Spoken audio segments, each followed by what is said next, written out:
شیلانجان چۆنی سێکە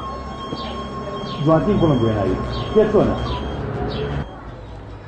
دەستی خۆش بێکە بڵهێنەوە بەڵام من بڵم ناوێت وێ چاردمەوە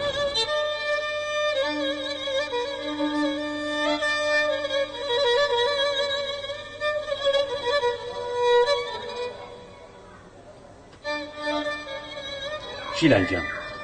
خەفە لە هیچ شتێ مەخۆوە قوربانی چاوم باشە دادەگیان ئینشاڵڵا بێوەکو ئەم گوڵ ڕووگەشت بێت خوا نەخواستە هەر شتێکیش بوو دادەگیان من ئامادەم هەردوو گوشتێ خۆم بەمێ خوا گەورەیە کاکە گیان گوچوویە تۆ بۆ من نابێت تۆ سەکرەتە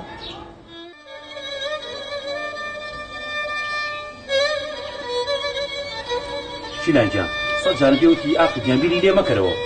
هەزارها کەس نەخۆش بوو چاکیش بوونەتەوە بە قوربانی چاوم باشە بە قوربان باش ئاگەمردم چین بۆکە